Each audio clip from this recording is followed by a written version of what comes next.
Spike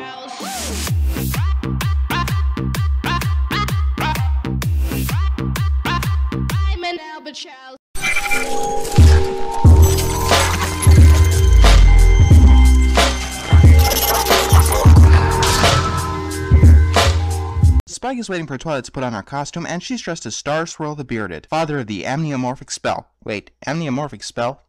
I just got it. There's an ongoing joke where ponies keep confusing her costume for other things. It gets a laugh, I guess.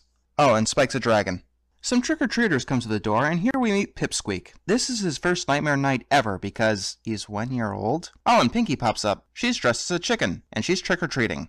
Twilight and Spike make it to the Nightmare Night Festival, and Spike has been gorging himself on candy. Pinkie has as well, and Rainbow Dash seems to be having a different kind of fun tonight. She's disguised as a Shadow Bolt and is bent on pranking every pony. She scares the kids off, and Twilight scolds her. Twilight and Spike talk to Applejack, who is dressed as a scarecrow. They overhear the mayor giving a speech, because that's all she's good at. Look, she even leaves the work of telling us about Nightmare Night to Sakura.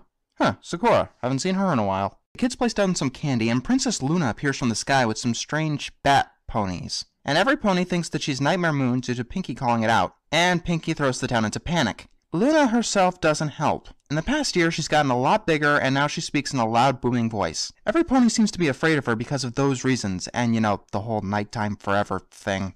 The only pony who decides to talk to her is Twilight. She knows that the elements of harmony brought Nightmare Moon back to good, and so she knows that there's nothing to be afraid of. She can see that the problems are being caused by using far outdated etiquette. Twilight talks to Luna, but she's still using the booming voice thing, which we come to know as the Royal Canterlot voice. Twilight tells her that that's why every pony was running off. Well, that's one reason. Since Luna is having a bit of trouble adjusting herself, they go to Fluttershy, who does not like Nightmare Night at all.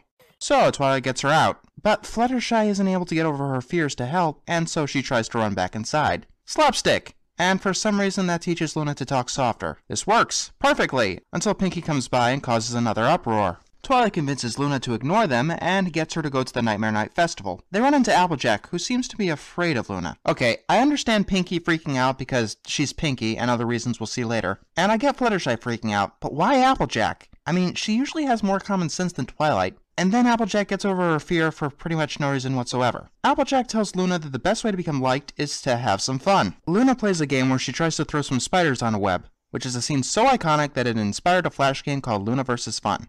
Next, Luna launches a pumpkin at a target. She actually seems to be fitting in quite nicely, until she sees Pip falling into the apple bobbing bucket. When she pulls him out, Pinkie claims that Nightmare Moon is gobbling Pipsqueak, and every pony freaks out. And Luna has an outburst that causes the villagers to back away in fear. She tosses a spider in hopes that it gets the fun going. When it doesn't, she makes them real spiders which attack the villagers. Jesus, that is freaky as all hell. I know it doesn't last long, but this moment is scarier than all of Lesson 0. It's at least freaky enough to get everyone into full-blown panic, and for good reason. Eventually she goes into full-blown shouting, getting every pony to stop. Now Luna's pissed. Because every pony has been afraid of her, she decides to cancel Nightmare Night forever, with glowing eyes and a stormy backdrop. And now the villagers are sad instead of running around like, I don't know, chickens with their heads cut off. Yes, I realize what metaphor I used. And Applejack brings up why. We had everything going our way. Luna was happy, every pony in town was happy. Now look at them. If there's an episode that Pinkie really gets on my nerves, it's this one. Every time Luna gets a little closer to happiness, Pinkie just happens to be there and resets everything to 0. It makes the whole episode really frustrating. And this is just a nitpick, but Pinkie looks really awkward in that costume. Something about the neck being a bit too long. Twilight isn't defeated yet, so she goes to find Luna, who is forlornly walking over a bridge. She tries to convince Luna that the ponies really aren't afraid of her, but she fails. So Twilight takes the next logical step and tracks down Pinkie Pie with candy. So Twilight ambushes Pinkie in an alleyway and tells her not to shriek or scream. No comment. Twilight shows Pinkie Luna, and she keeps her promise. Just barely. Then we have what I think is a homage to E.T., until Rainbow ruins it by doing her pranking, causing Pinkie to run off after laying an egg. The strangest thing about that scenario is that the egg is polka-dotted. Of course, this farce has gone on too long, so Twilight stops Pinkie by force. And then Twilight claims that Luna doesn't want to gobble Pinkie up. Well, duh. So why do you keep running away and screaming? Sometimes it's just really fun to be scared. Hey Pinkie, I got a question for you. At any point, do you think that it got old doing the same thing to the same pony to the point of outrage? Even when Rainbow was startling ponies, she did it to different ponies, because if she didn't, she'd seem like one of the biggest assholes in Ponyville.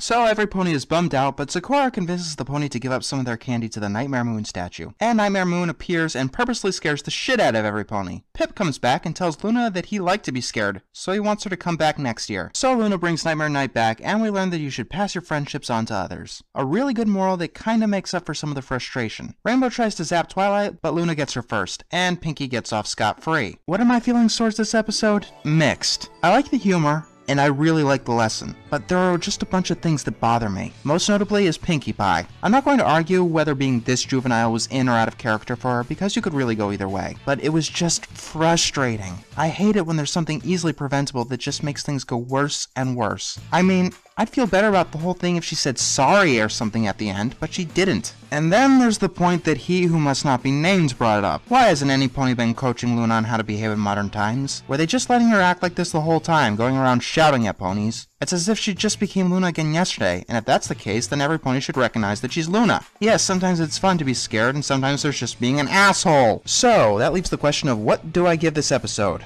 I'm definitely not giving it a gold, but I will say this is an episode I like to go back to quite often. It's my favorite of the 3 holiday episodes. Look, I'll give it a silver for minor continuity hiccups and Pinkie Pie getting on my nerves. Just be careful the next method you use to prolong a problem, because I'm not going to be as lenient.